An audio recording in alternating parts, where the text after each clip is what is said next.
आइए मित्रों, आपका एक बार फिर स्वागत है हमारे YouTube channel divine classes with Shaukinder Singh में।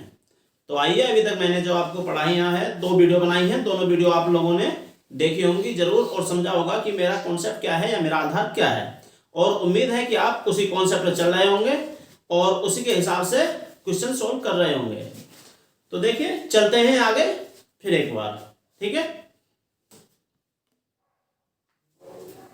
तो देखिए सवाल, आज का सवाल क्या रहेगा। यदि किसी संख्या में 20% वृद्धि कर दी जाए तथा परिणामी संख्या में पुनः एक बार 20% की वृद्धि कर दी जाए तो कुल वृद्धि कितने प्रतिशत होगी। तो देखिए भैया, होता क्या है कि देखिए, मैंने आपसे कहा था कोई भी चीज हो हमारी अपने आप में कितनी होती है, 100% होती है। अब जब संख्या अपने आप में क्या थी, 100% थी, हमने उसमें क्या कर दी, वृद्धि। तो देखिए, जब वृद्धि होती है तो मैंने बताया आपको, वृद्धि में क्या करते हैं, हम परसेंटेज प्लस कर देते हैं। कोई भी संख्या अपने आप में 100, हम उसे पढ़ा रहे हैं तो वो कितनी हो जाएगी, 120। फिर पुनः वृद्धि कर रहे हैं तो क्या हो जाएगी, फिर हमारी 120 हो जाएगी, ठीक है। तो आइए देखिए, प्रारंभ में संख्या क्या थी, अपने आप में 100 थी। जब ये वृद्धि हुई 120% तो वो कितना हो गई, अपने आप का 120% हो गई। अब हमारी संख्या कुल ये है। अब इसका पुनः वृद्धि हुई तो दोबारा से 120 हुई तो पुनः क्या हो जाएगी, अपने आप का फिर 120 हो जाएगी। तो देखिए, 100 से 100 कैंसिल, इधर 0 से 0, 12 से 12 का गुना करेंगे 12 से 12 की और आ जाएगा 144। जो संख्या हमारी 100 थी वो क्या हो गई, 144 हो गई। 144 हो गई अर्थात 100 से 144 तो कितनी बढ़ी, 44%। तो कुल मिला के उसमें जो वृद्धि होगी भाई वो कितनी होगी, 44% वृद्धि होगी। तो आइए देखते हैं क्वेश्चन क्या है कि एक संख्या में से 600 के 75% का 2/3 घटाने पर, क्या चीज, 600 के 75% का 2/3 घटाने पर 320 प्राप्त होता है। अर्थात हम क्या गए हैं कि संख्या, और संख्या में से क्या कर रहे हैं, हम घटा रहे हैं। साफ कहा है घटाने पर, तो घटाइए कितना, 600 के 75% का 2/3। तो देखिए, 600 का 75% का तो मतलब गुना होता ही है और उसका भी क्या है, 2/3 है, हमें प्राप्त होता है उसके बाद में कितना, 320। तो आइए देखते हैं। देखिए, दोनों जीरो हमारी कैंसिल हैं। इधर देखा 3 से हमने 2 आया, 75 की गुना 2 से 150, 150 की गुना 2 से 300, और 300 भी क्या है, माइनस है, तो साइड जाएगा। साइड जाएगा क्योंकि हमें बताना है संख्या, जो हमें बताना होता है वही क्या रखना होता है, एक साइड, बाकी सब उधर। तो देखिए 320, अब इधर क्या था, ये -300 था तो उधर जाके क्या हो जाएगा, +300। इस प्रकार 320 और 300 क्या हो जाना है, 620। तो हमारी संख्या क्या रहेगी, 620 रहेगी, 620। देखिए, जैसा कि अभी हल्का हल्का मौसम सर्दी का स्टार्ट हो चुका है और ऐसे में मच्छरों की भी संख्या बहुत कम है और सीजन आने वाला है आप लोगों का टेस्टों का, काफी मात्रा में टेस्ट आ रहे हैं नेक्स्ट मंथ में।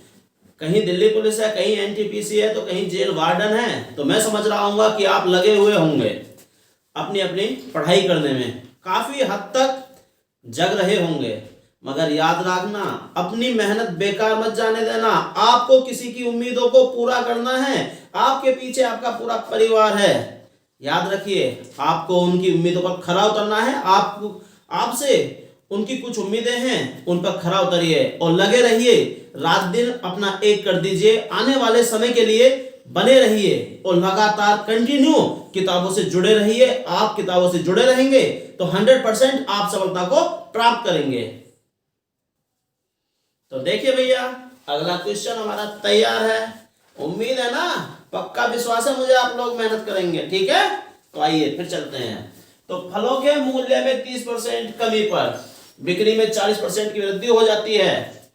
तो बताइए विक्रय मूल्य पर क्या प्रभाव पड़ेगा। तो देखिए, वही बात आई, अगर हम कर रहे हैं कमी तो 100% हम बेच रहे थे पहले, 30% कमी हुई, 30% कमी हुई तो अब फिलहाल जो हम बेच रहे हैं वो कितना बेच रहे हैं, 70%। इसी प्रकार हम बात करें 40% की वृद्धि हुई बिक्री में, पहले क्या बेचते थे 100%, अब की बार क्या बेच रहे हैं, 40% अधिक हो गया। तो ये वृद्धि जो हुई हमारी कितनी हो गई, 140%। वृद्धि पर प्लस और कमी पर माइनस। अब हम बात करते हैं कि क्या फल पहले हम बेचते थे कितने रुपए के, 100 के। जब हुई 30% की कमी तो कितने के बिके, अब भाई 70% के रह गए भाई। अब ये 70%, इनका क्या हो गया 140, क्योंकि पहले जो हमारा बिक रहा था, कितना बिक रहा था सामान 100, मगर अब कितना बिक रहा है 140%। तो आइए 140%, देखिए 100 से 100 कैंसिल, 0 से 0 कैंसिल, 14 की गुना 7 से, तो कितना हो जाएगा 98। यानी कि जो सामान हमारा पहले 100 का बिकता था, अब बिका कितना 98 का, तो कितना कम रह गया 2। तो हम क्या कहेंगे कि बिक्री में क्या हो गई भाई 2% की कमी हो गई, यही हमारा आंसर रहेगा। देखिए भैया आपकी बात सवाल थोड़ा सा क्या है कि खर्च पर आधारित है और मूल्य में वृद्धि पर आधारित है। तो देखिए इससे पहले मैं आपको थोड़ा सा बताना चाहूंगा कि हमारा खर्च क्या होता है। खर्च हमेशा डिपेंड करता है दो चीजों पर, एक तो किस पर, वस्तु के मूल्य पर, और दूसरा क्या होता है भैया वस्तु की मात्रा पर। अगर मूल्य बढ़ा, एक को बढ़ाएं, मूल्य बढ़ा तो खर्च ही बढ़ेगा, मात्रा बढ़ाएं तो भी खर्च बढ़ेगा। यदि मूल्य बढ़ाएं और मात्रा घटाएं तो भी इसमें क्या आएगा चेंज आना है। अब चेंज किस प्रकार आता है, वही समस्या रहेगी कि पहले हम क्या कहेंगे खर्च को कितना मानेंगे 100%। भाई अपने आप में कोई भी खर्च है तो क्या है सीधा 100% है। अगर देखें मूल्य है तो भाई कोई भी मूल्य था वो भी अपने आप में 100% है। बाई चांस कह दो कि 20% बढ़ गया तो मूल्य की परसेंटेज कितनी होगी 120। मैं कहूं कि मात्रा जो है, या ये कहिए खपत में कमी, मात्रा कहते हैं या खपत, ठीक है ना, कि हम खपत किसी सामान की कितनी कर रहे हैं, तो वो मात्रा ही तो है सामान की। तो देखिए खपत में कहते हैं कि हम 20% की कमी कर दी, तो अब परसेंटेज पहले कितना होता था 100, 20% कम हो गया, तो ऐसा होने पे क्या रह गया परसेंटेज, अब खपत की क्या है 80। अब घटा या बढ़ा उसको कैलकुलेट करके देखते हैं, इसी प्रकार करने वाले हैं। तो आइए देखते हैं, चलिए इसको यूं ही लिखा रहने देते हैं। तो देखिए चीनी के मूल्य में 40% वृद्धि पर, तो क्या हुआ चीनी के मूल्य में 40% वृद्धि हुई ना, पहले कितना 100, अब 40 और बढ़ गया, तो परसेंटेज कितनी हो गई 140। अब गृहिणी को खपत में कितने प्रतिशत की वृद्धि करनी हो, वृद्धि नहीं भाई कमी आएगा, सॉरी, कितनी कमी करनी होगी जिससे कि क्या हो खर्च में वृद्धि ना हो, ठीक है। तो आइए चलते हैं। तो देखिए माना पहले कितना खर्च करती थी गृहिणी 100 करती थी, ठीक है भाई। अब हुआ क्या कि जब 40% बढ़ गया तो 40% बढ़ के अब खर्च कितना करने लगी 140%। 140% 100, अब मैं क्या करूं कि 100 का 140% निकालूं, तो सीधी सी बात ये होती है कि 100 की परसेंटेज हम जितनी निकालते हैं उतनी ही आती है। अगर हम 100 की परसेंटेज 140 निकालें तो देखिए भैया 100 का 140% क्या हो जाना है, 100 से 100 कैंसिल रहेगा 140 ही, तो इसलिए मैंने इसे सीधा लिख दिया। कोई भी चीज अगर हम 100 से लेते हैं तो सीधी बढ़ती है या सीधी कम होती है, यही बात मैं शुरू से कहता रहा हूं, ठीक है। तो देखिए क्या हुआ कि 100 था, 100 से बढ़कर जब वृद्धि हुई तो कितना हो गया 140। मगर क्या करना है कि गृहिणी को खपत में कितने प्रतिशत की कमी करनी होगी जिससे खर्च न बढ़े। अर्थात देखिए पहले वो कितना खर्च करती थी 100, अब भी हमें अब होने लगा कायदे में कितना 140, लेकिन 140 नहीं करना, हमें खर्च करना है कितना 100 ही। तो 140 से 100 करने के लिए कितने की कमी करनी पड़ेगी 40 की। किससे हुई ये कमी 140 से, और अपोन में क्या जाएगा 140, जहां से कमी है वृद्धि कहा था मैंने। तो वही 40 बटे क्या हो गया 140, और प्रतिशत बदलने के लिए गुना 100 रहेगा। तो देखिए भैया 20 से काटे, 20 से काटा तो 2, 20 से काटा तो 7, 2 की गुना होती है 100 से, तो 200 बटे क्या रहेगा 7, 7 का भाग देते हैं 200 में, तो 7 दूनी क्या हो गया 14। तो यहां से बचेगा कितना हमारा 6 0, तो 6 के आगे 0 लगी 60 हो गया, 7 का भाग देते हैं 7 8 56, 4 बचेगा, और अपोन में 7 किसका दिया जा रहा है, भाग किसका दिया जा रहा है 7 का, तो क्या रहेगा 4 बटे 7। तो यही हमारी क्या होगी, हमें कमी करनी होगी, कितनी होगी 28 से ही 4 बटे 7 की। तो आइए फिर एक क्वेश्चन हमारा उसी प्रकार का, बिल्कुल आपके सामने वही कंडीशन, ठीक है, लेकर आए हैं। तो देखते हैं क्वेश्चन क्या है हमारा कि किसी वस्तु के मूल्य में 20% की वृद्धि पर खपत में कितने प्रतिशत की कमी करनी होगी जो खर्च में वृद्धि न हो। तो देखिए भाई अब मूल्य में वृद्धि कितनी हुई है 20% की, और पूछ कर रहा है कितने प्रतिशत की कमी करनी होगी जो खर्च में हमारी वृद्धि न हो। तो आइए देखिए पहले माना खर्च कितना होता था 100, जब 20% बढ़ा तो खर्च कितना होने लगा 120, मगर हमें 120 खर्च नहीं करना, क्योंकि हमारे खर्च में वृद्धि नहीं होनी चाहिए। अब हम पहले कितना खर्च करते थे 100, तो अब भी हमें कितना खर्च करना है 100 ही करना है, परंतु अब हमारी वृद्धि के कारण खर्च कितना हो रहे हैं 120, तो कितने कम करने होंगे हमें 20। ये कभी कहां से होगी 120 से, गुना क्या करेंगे भाई परसेंटेज में चेंज करने के लिए 100 से, ठीक है। तो काटते हैं भाई, इसे 6 हो गया, ये 3 और रह गया 50, अर्थात कितना रह गया 50/3, 3 से हम इसमें भाग देंगे तो 16, 16 3 48, ठीक है भाई। 2 बचेगा तो रहेगा ऊपर और जिससे भाग दिया गया वो नीचे, तो आंसर रहेगा 16 सही 2/3, ठीक है।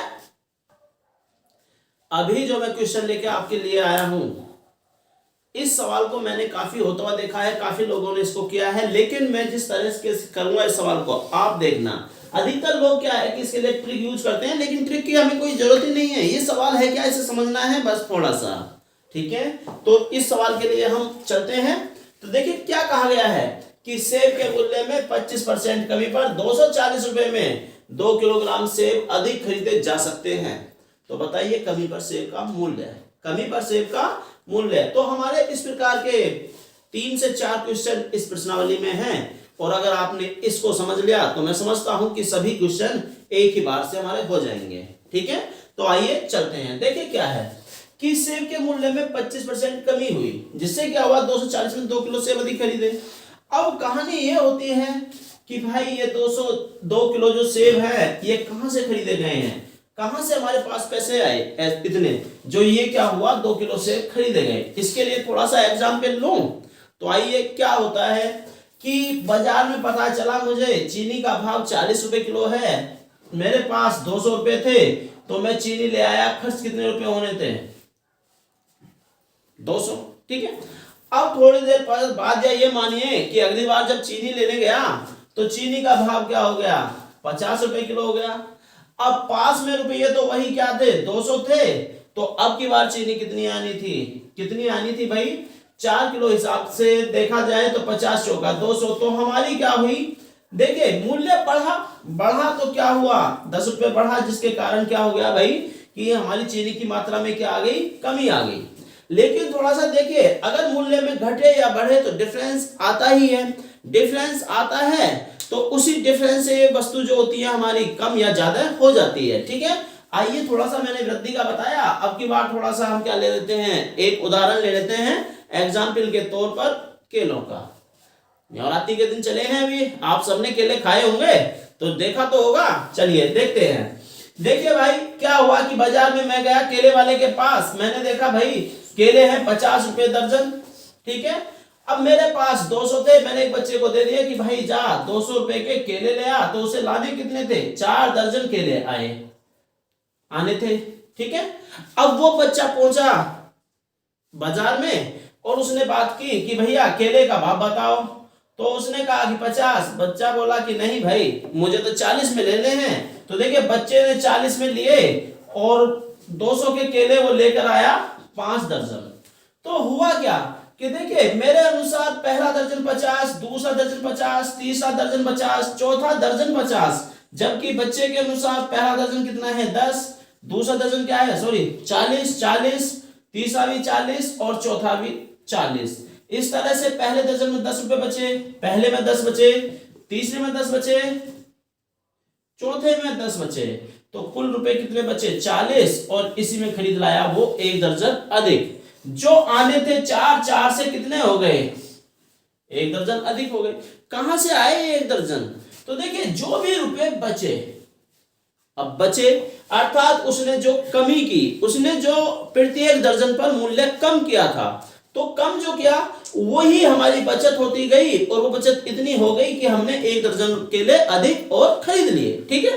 तो यही चीज हमें यहां से निकालनी होगी कि देखिए भैया 240 हमारा मूल्य था, इस पर जो कमी हुई वही हमारी बचत है, अर्थात बचत कितनी रहेगी भाई, बचत रहेगी 240 का कितना 25%। तो हमने इसका 25% निकाला, 25 से काटा 4 से काटा 60, तो यानी कि रुपए की बचत कितने की हुई 60 की, ठीक है। अब इसी 60 रुपए में कितने सेब अधिक खरीदे गए हैं 2 किलो।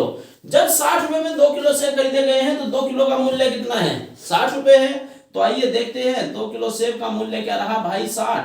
तो 1 किलो का क्या रहेगा 60/2 अर्थात 30 रुपए। यही हमारा आंसर।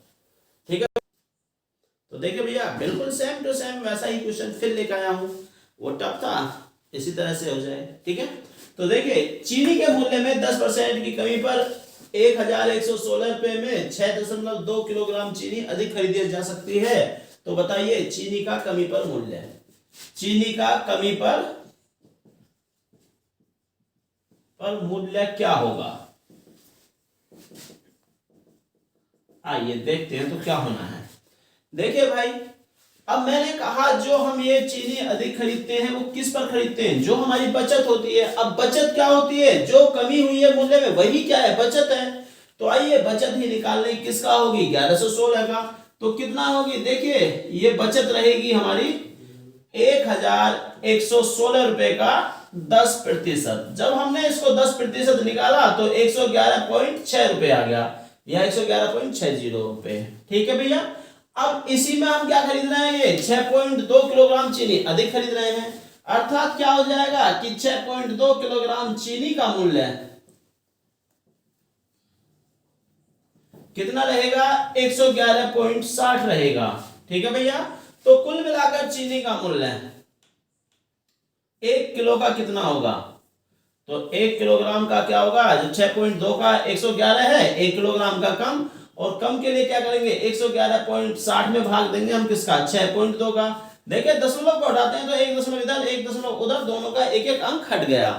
तो क्या रह गया 1116/62। अब देखिए ये 2 से कट सकता है, 2 से काटा 31 हो गया, 2 से काटा, 2 से काटेंगे 2 पंजे 10, फिर 2 से काटेंगे 2 पंजे 10, 2 अट्ठे 16। अब 31 से काटे 558 को, 31 से काटे तो 31 की गुना 1 से करें 31 आएगा, बचेगा कितना 24। अब 24 के आगे हम 8 लगाएंगे तो 31 अट्ठे क्या हो जाएगा भाई 248। तो 31 अट्ठे। इस प्रकार जो चीनी का मूल्य रहा वो क्या रहा 18 रुपए प्रति किलोग्राम। आंसर रहेगा भाई हमारा। देखिए अगला क्वेश्चन क्या कहा गया है, यदि जल कर में 20% की वृद्धि करने पर खपत में 20% की कमी हो जाती है तो कुल कर में कितने प्रतिशत की वृद्धि अथवा कमी होगी। तो आइए, माना पहले कितना कर मिलता था हमें 100, मगर जब क्या हुआ कि टैक्स में क्या हो गई भाई 20% की वृद्धि, तो अब तो हमें 120% मिलना चाहिए पहले का, और इधर क्या हुआ खपत में कमी हुई तो कितना मिलना चाहिए, कम हो गया ना। तो 100 में से 20 कम हो गया था 80। तो देखिए इसके अनुसार तो 120 बढ़ा, परंतु उपयोग के अनुसार 80% ही रह गया। अब कुल मिला के देखे तो कितना रह जाएगा, तो देखिए 0 से 0 12 अट्ठे 96। तो जहां हमें 100 मिलते थे अब मिलेंगे कितने रुपए 96। तो कितने की कमी होगी 4% की। जब हम इसे 100 मान के चल रहे हैं तो ये सीधा कमी आएगी या सीधा वृद्धि आएगी। तो इस प्रकार कितने की कमी आ गई 4% रुपए की कमी होगी भाई। आंसर तो देखिए भाई अब की बार तो बहुत ही आसान सा क्वेश्चन है। मैंने आप लोगों को बताया था कि जब भी हम क्वेश्चन करते हैं तो करना क्या होता है हमें कि जो रियल संख्या हो उसकी परसेंटेज लाइए। अभी हम कहते हैं देखिए कमी पर मूल्य 800 किलोग्राम प्रति रह गया। अर्थात सवाल देख ले चलो एक बार कि पर्सन के भाव में 20% की कमी पर मूल्य 800 किलोग्राम 800 प्रति किलोग्राम रह जाता है। तो बताइए पर्सन का वास्तविक मूल्य क्या था। तो देखिए परसेंट के भाव में 20% की कमी हुई। जब 20% की कमी हुई तो परसेंट के अनुसार मूल्य हमारा क्या रह जाएगा 80, जबकि वास्तविक क्या रह गया 800। तो यही 80% किसके इक्वल है भैया 800 के है। तो 1% का मान क्या होगा 10। इसे हम काटें तो कितना आएगा 10। तो 1% की वैल्यू क्या है 10 होगी। मगर जो वास्तविक मूल्य था वो अपने आप में क्या था 100 था। तो देखिए 100% इक्वल किसके होगा 10 मल्टीप्लाई विद 100 क्या रह जाएगा 1000 रुपए। तो हमारा आंसर 1000 रुपए। देखिए भाई हमारा क्वेश्चन कि अमन का खर्च विमल के खर्च से 30% अधिक है, जबकि विमल का खर्च क्या है रमन के खर्च से 10% कम है। यदि तीनों मिलकर 6447 रुपए खर्च करते हो तो बताइए अमन का खर्च क्या है। देखिए यहां पर हमारे 3% दिए हैं। देखिए ए फॉर अमन हो गया, V फॉर विमल और R फॉर क्या हो गया रमन। अब विमल अमन जो है किससे खर्च अधिक कर रहा है? विमल से। विमल से 30% अधिक है और विमल रमन से 10% कम है। तो देखिए मूल में क्या है, विमल रमन जो है वो है कैसे है कि भाई विमल का जो खर्चा है वो रमन से कम है, अमन का जो संबंध है वो किससे है? विमल से। विमल का है रमन से, तो रमन ही तो हुआ हमारा मैन। तो देखिए रमन को ही हम क्या कहेंगे? 100। अब ये कितना था? 10% कम, तो सीधा 10% कम होने पर कितना हो जाएगा? 90। 100 में से 10 क्या? 90। मगर अब ये कितना है? 30% अधिक, मगर परसेंटेज कितनी हो जाएगी? 100 प्लस होता है ना जब हम वृद्धि करते हैं तो 130 रह जाएगी। अब देखिए, अब यहीं से एक गलती मत कर देना कि क्या इसमें सीधा 30 जोड़ दो भाई, कि मैंने बताया है आपको हम वृद्धि करें या सीधी कमी करें, तो यहाँ पे कमी क्या कर लेते हैं हम? 30% की कमी करते हैं। तो देखिए 30% की कमी पर क्या हो जाएगा कि 90 प्लस 30 120। गलत हो जाएगा भैया। देखिए हम इसमें प्लस या माइनस जब भी करेंगे सीधा तब करेंगे जब यहाँ 100 हो, अन्यथा परसेंट निकालेंगे। तो अब हमारा क्या है? 90 है। 90 की परसेंटेज हमें कितनी निकालनी होगी? 130। तो 13 निम्मा कितना हो गया? 117। तो अब हमारा टोटल खर्च क्या है? 100 90 190 और 117। तो कितना हो जाएगा? कुल मिला के हमारा हो जाएगा भाई 360। 190 100 290 और 17 क्या हो गए? 360। अब 360 की वैल्यू किसके बराबर है? 64 47। ये हमने माना ही तो है, तो इसको रेशियो कह सकते हैं, इसलिए मैंने रेशियो लिख दिया 64 47। तो देखिए एक रेशियो की वैल्यू क्या हो जाएगी? 307 से हम काटेंगे किसको? 64 47 को, तो 2 बार कटेगा 614 हो जाएगा। यहाँ से 307 दूनी क्या होता है? 614। तो यहाँ से 30 बचेगा, 7 आगे है, अर्थात 307 हो गया। 307 एकम क्या हो जाएगा? तो एक की वैल्यू क्या है? 21, जबकि हमें चाहिए किसका? 117 का। तो देखिए 117 की वैल्यू क्या हो जाएगी? 117 गुना 21। तो 21 7 147, हासिल रहेंगे 14, 21 एकम 21 और 14 क्या हो गए भाई? 35, हासिल 3 रहे, 21 एकम 21 और 3 24। तो हमारा इस प्रकार से धन कितना रहेगा? 2447 रुपए। तो आंसर कितना रहा भाई हमारा? 2457, 47 नहीं। ठीक है, तो अभी मैं आप लोगों से उम्मीद करता हूं कि आप वीडियो को बार बार देखेंगे और अपने जितने भी साथी लोग हैं उनको शेयर करेंगे और लाइक और सब्सक्राइब जरूर कराएंगे। ठीक है, सब्सक्राइब के लिए जरूर थोड़ा सा मेहनत कर लें, तो इससे हमें थोड़ा सा प्रॉफिट हो जाए। ठीक है ना, हम भी अपना रेगुलर कंटिन्यू प्रवृत्ति में आ जाएं और बराबर आपके लिए मेहनत करते रहें और चलते रहें। ठीक है भाई, धन्यवाद।